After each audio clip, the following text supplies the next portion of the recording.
My lecture will cover the founding knowledge on research writing, I guess, which entitled Quanti versus Quali. Where do we go from here? This is not a new, this is not new to everyone since they have been doing research for quite a long time, such as the action research in their respective school and the basic research set as a requirement in the graduate studies. Now, this session would simply be a refresher, especially during this new normal where there are so many challenges. And the best way to treat this would be through a systematic scientific method, which is research. Now, we begin to discuss first the qualitative research. But before that, let me just give you first the learning objectives for this afternoon. It's to differentiate first qualitative from quantitative, to enumerate some types of qualitative and quantitative research, and to cite examples of quali and quanti researches according to discipline. Now, moving on to quantitative research, okay, it's let's focus first on the definition or descriptions of quantitative research. Quantitative research is described by the terms empiricism by Leah in 1990 and positivism by Duffy in 1985. It derives from the scientific method used in the physical sciences, that's according to Cormack in 1991. While empiricism favors quantitative research methods, although it can actually be used with quantitative or qualitative research or a mixture of the two approaches. It's leaning towards quantitative research. It's demonstrated by the fact that it can be associated with positivism. A strong distinction is made between facts or the objectives and values or subjective. Since data is the ultimate objectivity and uncontaminated by value or theory, this ties in closely with the positivism paradigm.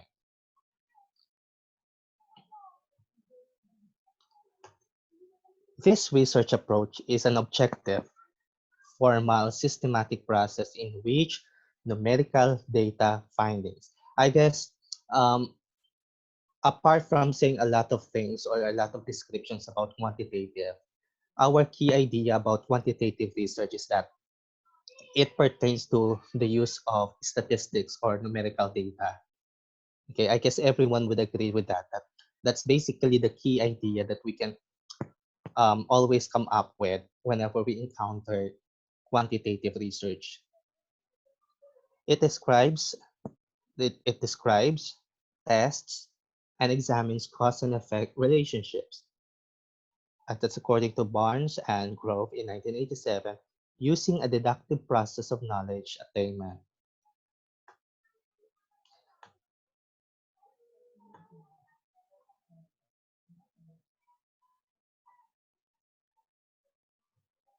Let's see then the characteristic of quantitative research.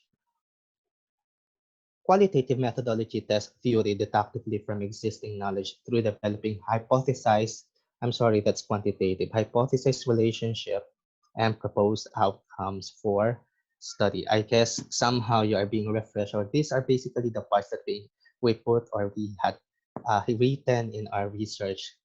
Okay. Henwood and Pigeon stated that quantitative research deal with quantitates and numbers. It measures concepts or variables that are predetermined objectively and to examine the relationship between them numerically and statistically. So for quantitative, it's objective and deals with numerical data.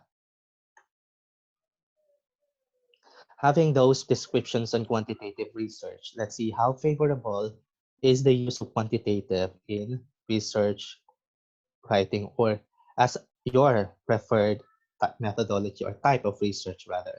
Okay, in terms of strength, it has on the following: in testing and validating already constructed theories about how and why phenomena occur, testing hypotheses that are constructed before the data are collected. It can generalize research findings when the data are based on random samples of sufficient size. So basically, somehow we get to have that option, okay, that we do not anymore get the entire population. Instead, we get the a certain portion of the population that would somehow best to represent the majority, okay? It can generalize a research finding when it has been replicated on many different populations and subpopulation. I guess you have encountered this already, that there is no such thing, not right now, there's no such thing as original, okay, as original research. Most of the research nowadays are basically replicated. And it's okay. It's okay to replicate researches because simply because um, that research, the research that you may have replicated may still have some differences when in terms of results, based, of course, based on the population or subpopulations that you have used. So it's okay lang kung pareho lang kayo ng concept, but then the thing there is you have different population to test or to include in your study. Useful for obtaining data that allow quantitative predictions to be made. The researcher may construct a situation that eliminates the confounding influence of many variables, allowing one, two, or more credibly established cause and effect relationship, such as what we do the experimentation. Okay, although there are so many types of experimentation right now, it could be a true experiment or the other way around. So you can actually set a situation and identify and test if, say, for example, a particular theory or, say, for example, a strategy.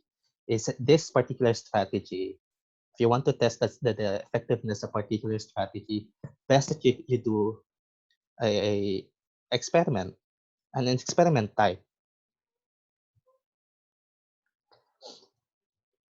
Data collection using some quantitative method is relatively quick, which is actually very true. It's very quick, unlike the other type, of course, because simply you just have to distribute your questionnaires. You can do interviews through different platforms. Okay, it could be through telephone interview, or it could also be just simply send them the questions, and then they'll send back their responses. Okay, so this is somehow true with quantitative method, that data collection is very quick. Okay, it's quicker than the qualitative. Provides precise quantitative numerical data. Okay, that's why it's very important. Of course, we take consider seeking statistician to advise us the best statistical method to use on your study, so as to come up with a very precise numerical or quantitative numerical data. Data analysis is relatively less time consuming. Only, okay, only if you will be using statistical software. Well, before it has never been so readily available in the internet, but now you can actually do your own, okay, having a little knowledge about the statistics. Uh, you can facilitate your own or initiate your own statistic treatment on your study because of these softwares that are very much available in the internet.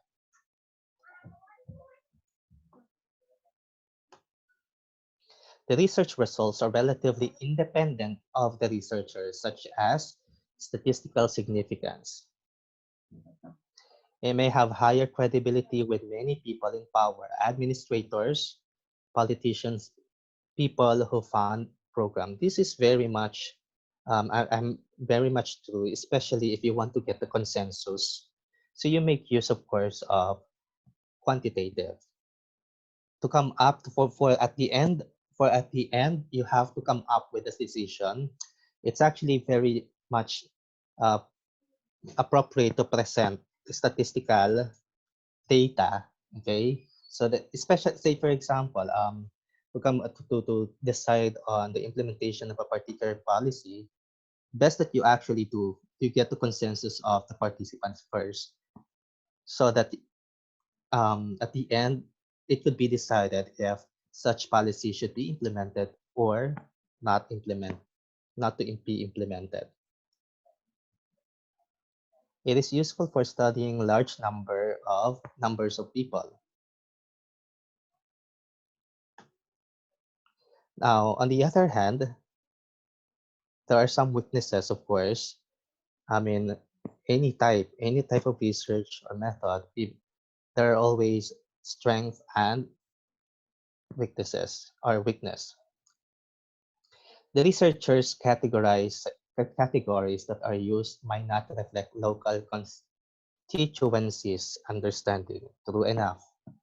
Say for example, in a 10 participants, seven seven answered yes and then the three answered no. Still, you see, it may have you may consider, of course, basically you consider the highest number of response on yes, but still there would still be three, okay, three that you may say not totally not totally agreeing on a particular issue or concept. So something to that effect. So that's actually basically that's the weakness of um, quantitative research. Lagi naman ang pinukuha natin is which has the highest response. The researchers' theories that are used might not reflect local constituencies' understanding. The researcher might miss out on phenomena occurring because of the focus on theory or hypothesis testing rather than theory or hypothesis generation, or this is what we call the confirmation bias. Knowledge produced might be too abstract and general for direct application to specific local situations, contexts, and individuals. So these are basically the types of quantitative approaches. We have there descriptive, correlational, quasi or experimental design, and the experimental design. Let's see then the descriptions on this. My apology if this is quite too small to read. Okay, for descriptive design, it seeks to describe the current status or of a variable or phenomenon. The researcher does not begin with hypothesis, but typically develops one after the data is collected. Data collection is mostly observational in nature. On correlational design, it explores the relationship between variables, so correlate relationship. It does not look for cause and effect and therefore is also mostly observational in terms of data collection. For quasi-experimental data, often referred to as causal comparative, seeks to establish a cause and effect relationship between two or more variables. The researcher does not assign groups and does not manipulate the independent variable. Control groups are identified and exposed to the variable. Results are compared with results from groups not exposed to the variable. So basically, there are groups, one exposed to the variable and then the other one unexposed. Okay, and then you get to see the effect. Then the other one is experimental designs, often called true experimentation. So you use the scientific method to establish cause and effect relationship among a group of variables in a research study. Researchers make an effort to control for all variables except the one being manipulated, the independent variable. The effects of the independent variable on the dependent variable are collected and analyzed for relationship. All right. Now let's see. I hope you are seeing the picture right now. I'll give you a few seconds to look at it.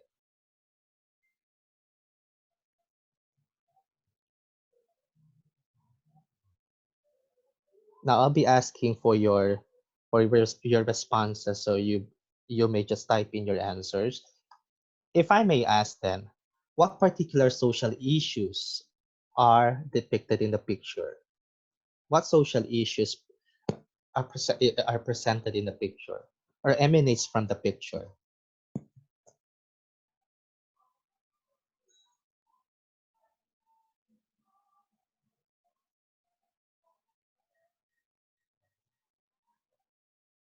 Okay, poverty. All right, parenting, health issue. Very good. So you have their poverty, parenting, health issue, child exploitation. Why not? Could be acceptable. Parental negligence.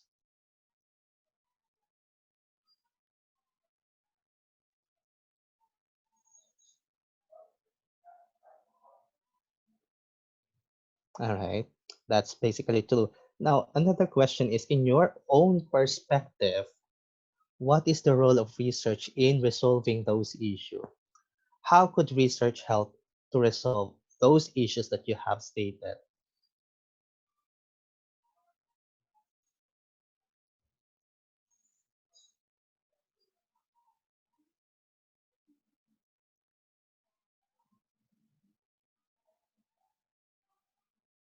Okay, we could provide solutions. So how do we provide solutions? Top authorities for possible solutions. Education, basis for intervention, right? So if say for example poverty, so it seems to say something there's some necessities that some necessities are lacking, connected problems, economic conditions, family background. All right.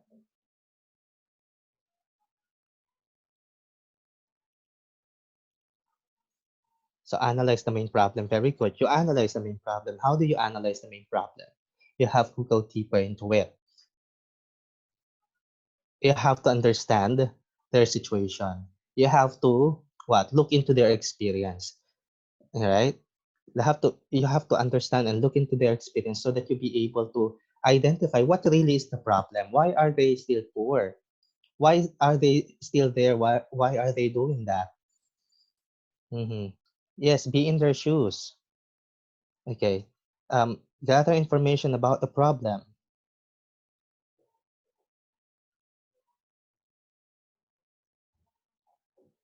I mean, sabi nga nila, maraming mahirap pero hindi lahat sila pare-parehong kailangan. So that's why it's very important that you get to you get to understand their experiences. That's what Mom Conilin said. You have to be in their shoes. You have to get to know it. Okay, great. Mm-hmm, mm-hmm. Root cause analysis. Okay, those are good answer. Uh, so why did I ask such thing on you? Simply because we're now moving on to the other type of research, okay, which is the qualitative. Well, this is basically opposite, of course, of the quantitative. So qualitative then uses a naturalistic approach that seeks to understand phenomena in context, specific setting, such as real-world setting, where the researcher does not attempt to manipulate the phenomenon of interest. Okay, that's according to Patton in 2001. Qualitative research badly defined means any kind of research that produces findings not arrived at by means of statistical procedure or other means of qualification. So, as I was saying a while ago, our key idea about quantitative is that it has numbers, and then the qualitative does not have numbers, instead experience. Okay, so the other one is number, and this one is experience. And instead, the kind of research that produces findings arrive from real world setting where the phenomenon of interest unfold naturally. Again, according to Patton in 2001. According to J.W. Creswell, it's an inquiry process of understanding a social or human problem based on a building a complex holistic picture formed with words, reporting detailed views of informant and conducted in natural setting. Sir, excuse po. Go ahead. May electric fan po ba nakatapat sa inyo, sir? I'm sorry. I'm sorry. Na nag-ano po yung audio.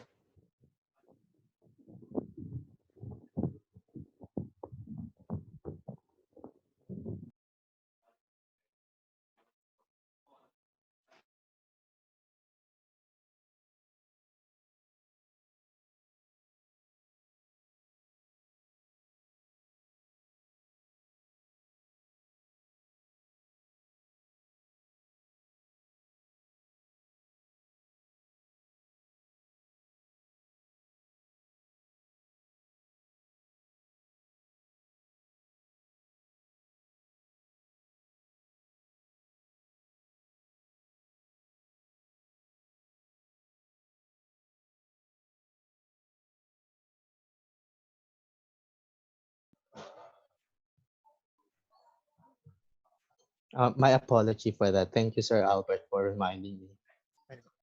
Go ahead, sir. Okay, going back.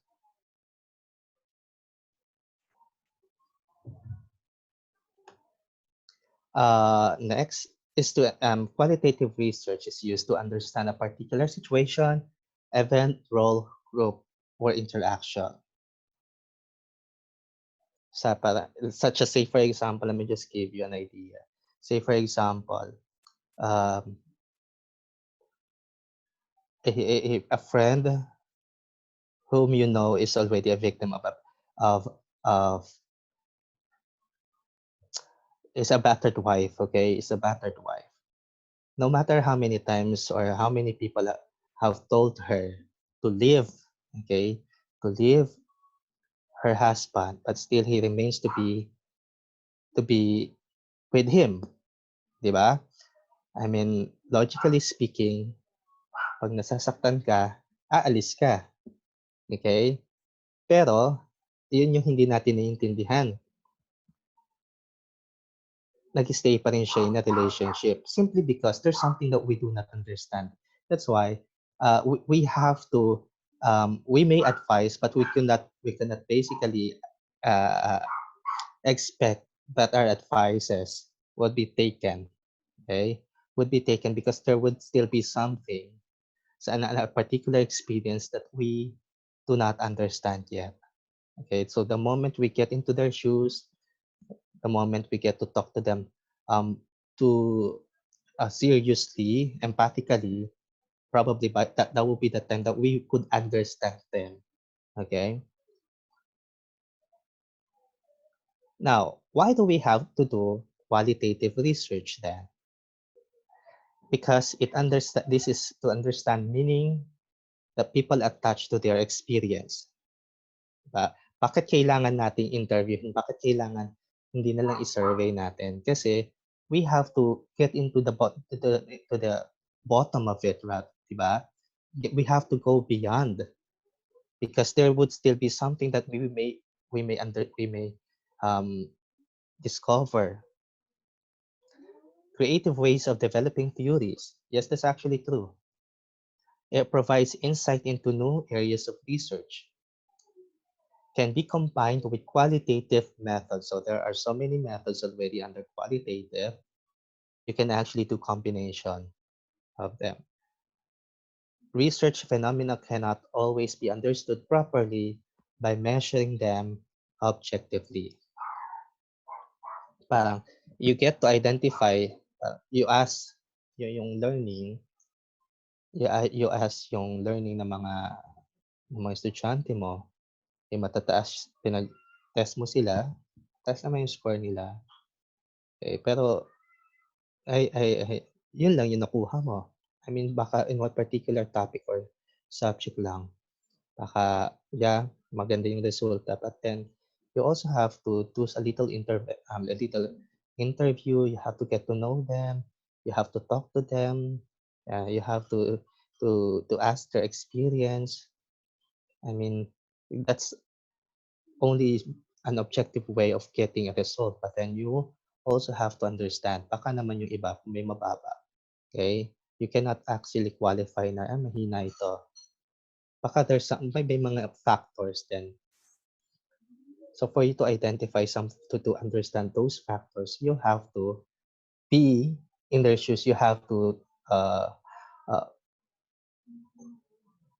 you have to interview them.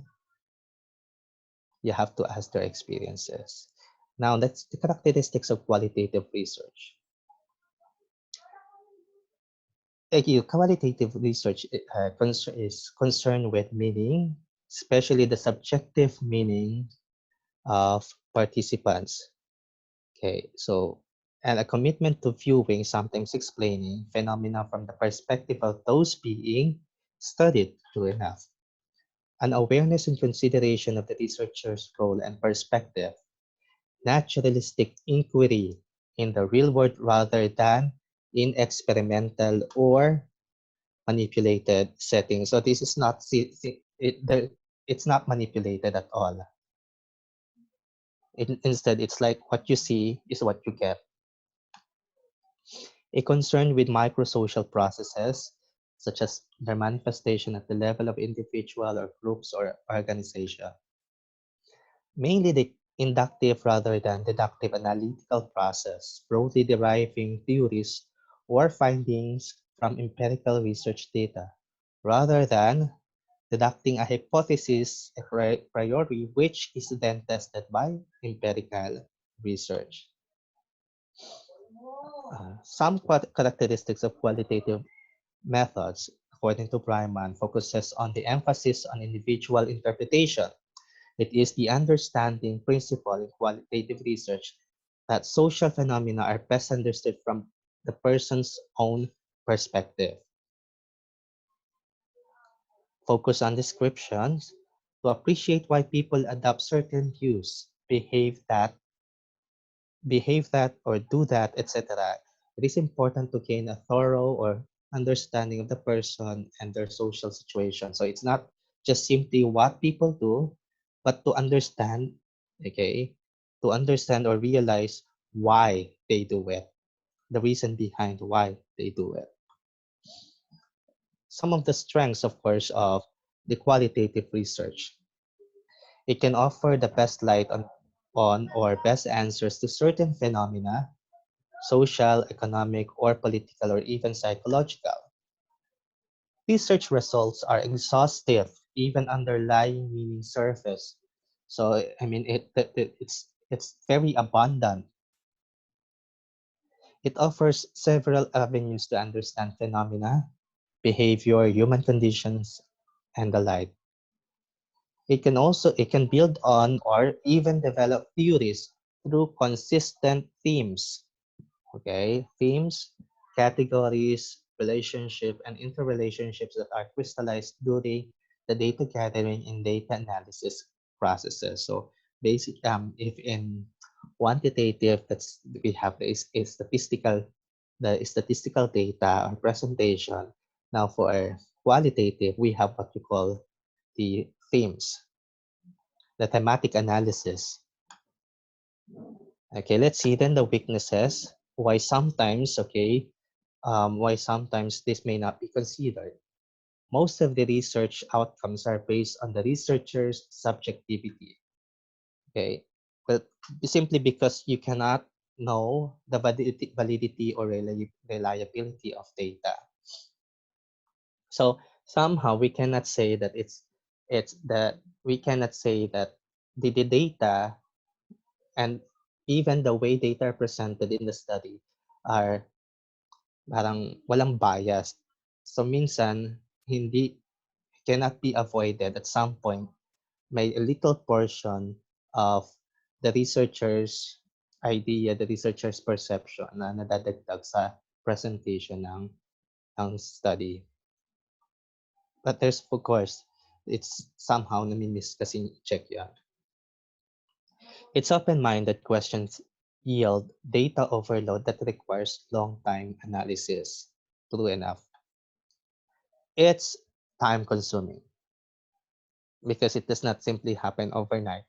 I mean, you have to you're dealing with experiences. Okay, you're trying to get the um, the raw data, but you have to get the real data based on the experience of your participants. So of course, sometimes you also have to consider their availability and or what we call the readiness of the participant to divulge information about them, about their experience. So these are the 6 general steps in um, qualitative research. So you first, as like what we are somehow like the quantitative, you first establish research objectives, select a qualitative research design. Ano muna yung design na gusto mong gawin? Would it be explanatory? Could it interpretive or critical research? So right after that, you gather, code, and conceptually order the quality of the data. Then you analyze and interpret the data so as to come up with a thematic analysis, explain findings and interpret relationships. And lastly, you report study findings. So these are the methodology, participants observation.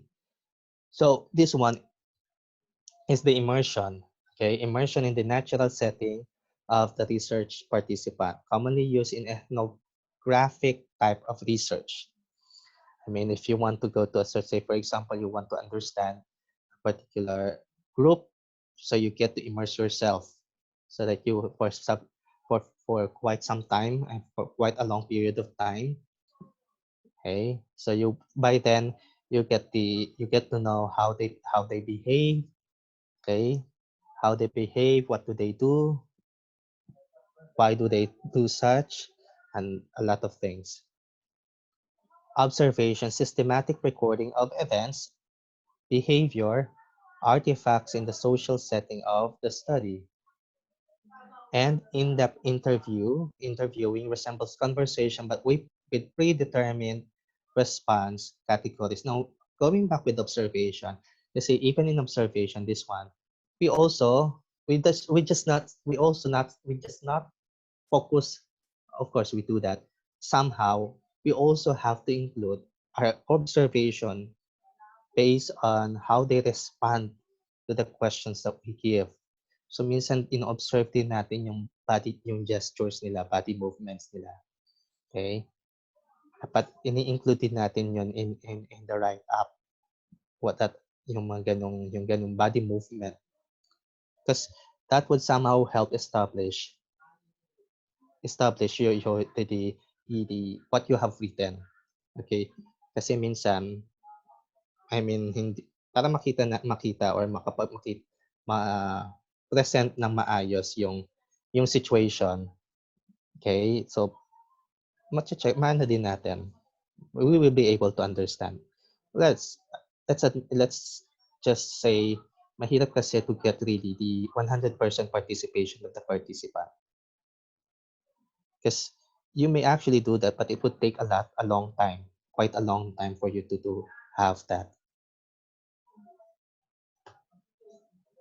Okay, next would be focus group interviewing. So it involves 7 to 10, at times 6 to 8 people who are unfamiliar with one another and have been selected because they share the common ground or certain characteristics that are relevant to your study.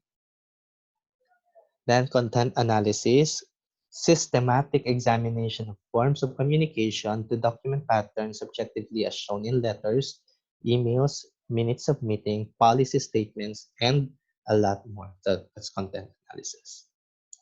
Then you have narratology, inquires a great deal of sensitivity between participants and researcher. Ideally, a friendly atmosphere pervades during the storytelling, retelling, and reliving of personal experiences. Lastly, you have there films, videos, and photographs, of course. It provides visual records of events, especially the films, videos, which capture the perspective of the filmmaker and videographer. Pictures, on the other hand, manifest the intent and values of the intent. So these are the kinds of qualitative research that you may employ.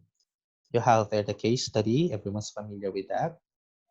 It involves long time study of a person, group, organization, or situation.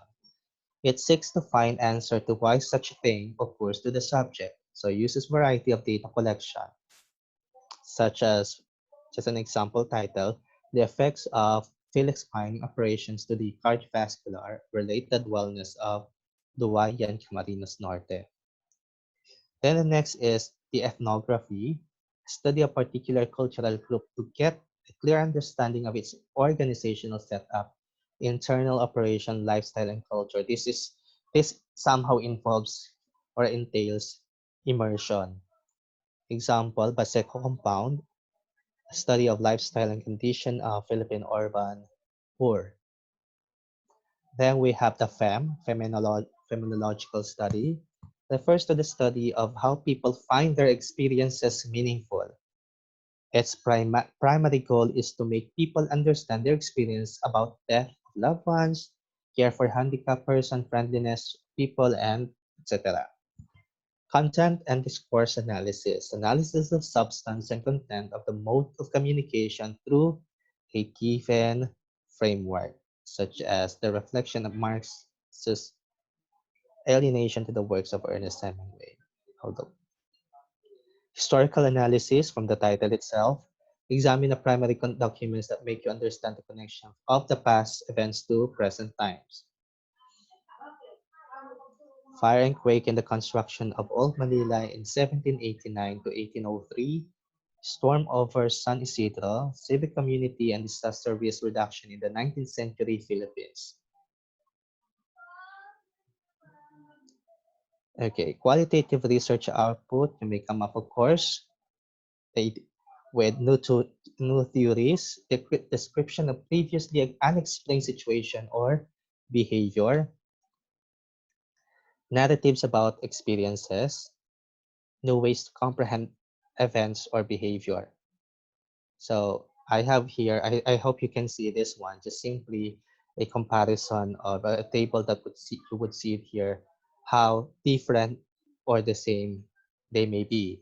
For qualitative, it relies on the views of the participants.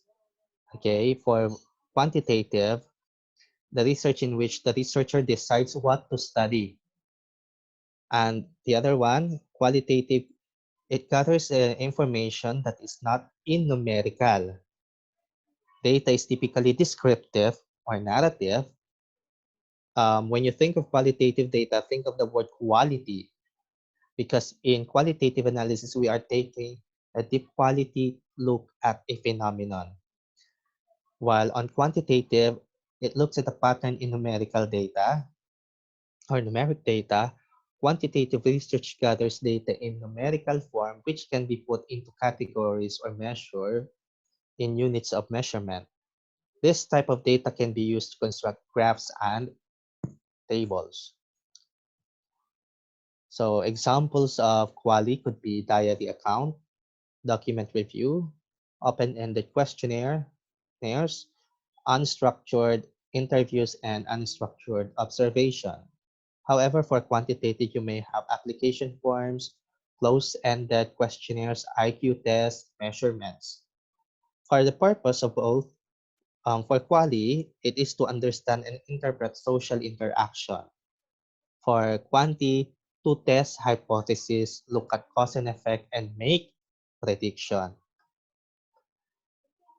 For in terms of group studied, for qualitative, it's quite smaller, for quite smaller than the quantitative, and for qualitative, it's not randomly selected, which is opposite, of course, with quantitative. It's randomly selected. In terms of type and forms of data collected, for qualitative, you can have their words, images, or objects. Qualitative data such as an open-ended responses, interviews, observations, field notes, and reflections. While for quantitative, you can have numbers, statistics, quantitative data based on precise measurements, using structured and validated data collection instruments. In terms of methods, for qualitative, you can do document review, participant observations, interview or focus group, and even workshops. Quantitative may have application form questionnaires, IQ tests, and measurements. Now, um, I simply focus on quanti and quali. Okay, just the idea, just to remind you, kasi mamaya tatanungin niyo ako, what would be best for my study? This is my study. What would be best to use? I cannot answer what would be best to use in a particular study. The question there is, what's your study? What's your concern? It depends on your concern. Okay. Well, on the choice of regarding the choice of research, type of research, if it's quality or quantity, you also have to consider very well yourself. Saan ka ba komportable? Okay. Are you comfortable with words? Do you have do you have the capacity to write? Because to write, to narrate, okay? Because if not, you also have to check, do you somehow understand, okay? Understand or somehow tolerable, your skill is tolerable or understanding is tolerable with numbers. So you go with quantitative, something like that. Now, since uh, I cannot say one is better than the other. It would still depend on what is your concern or or your study. Okay, so there. Now, since both, as I've showed you a while ago, I showed you their strengths and weaknesses. So we cannot simply say one is better than the other. That's why um, some would prefer to actually do the combination just to compensate. Why make use of both the quali and quanti? This is simply to compensate on the weakness of one research type. And so they make use or we make use of what we call the mixed method of research. You understand when we say mixed method, this is simply combination of the qualitative data and the qualitative and quantitative approach. Okay. It says it provides a better understanding of research problems than either approach alone, which is actually good. Okay, makakompensate niya yung kakulangan na kayang i-present na resulta using the quantitative. Kasi gagamit ka ng kombinasyon, nadagdagan mo ng qualitative and vice versa.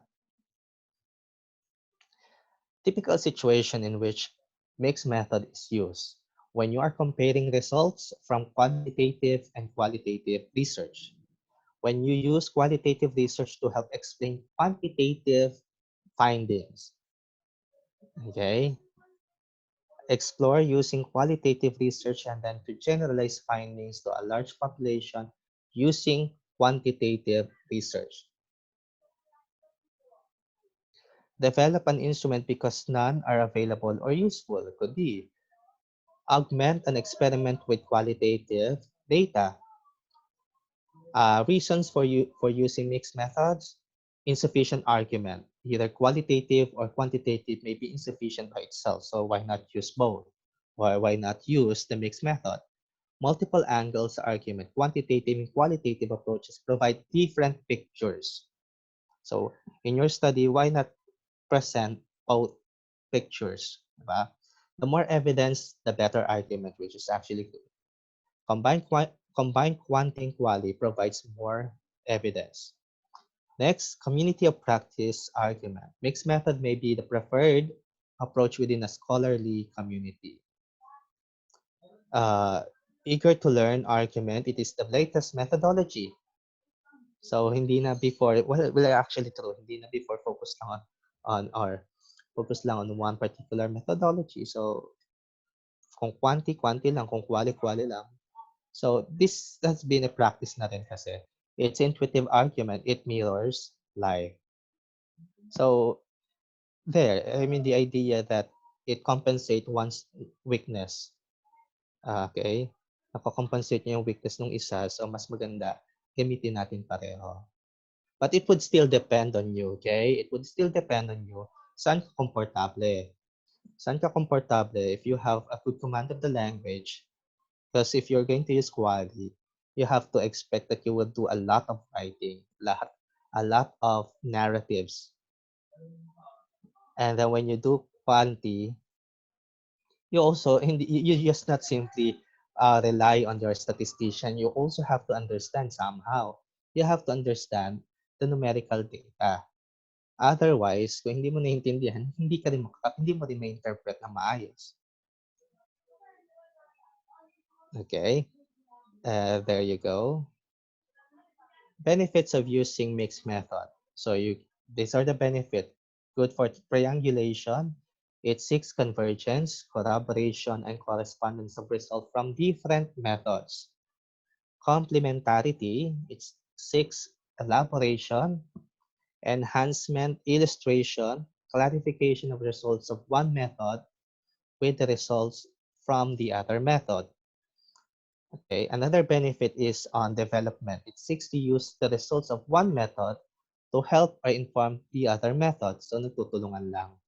Initiation seeks the discovery of paradox and contradiction, new perspectives, the recasting of questions or the result from one method with questions or results from the other method. Then, lastly, expansion seeks to extend the breadth and range of inquiry by using different methods from different inquiry components. So there you go.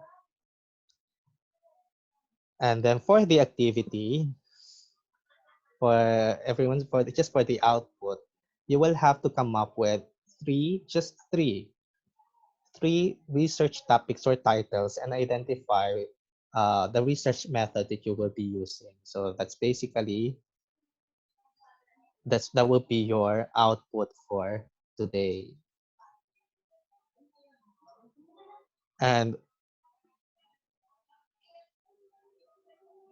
just to clarify, okay, you might think that somehow medyo kulang yung presentation ko. Now, mine is just simply an introduction, okay? We're just in the beginning of the training. This will be for how many days? And this is just simply to give you a refresher on the idea of research. And on the latter part of the training, I think by the time you will get to have a lot of intense input about research writing. So because you will be able to see then some examples, okay? But for now, this is just simply a refresher for everyone. So I don't want to complicate it that much. And that ends my presentation.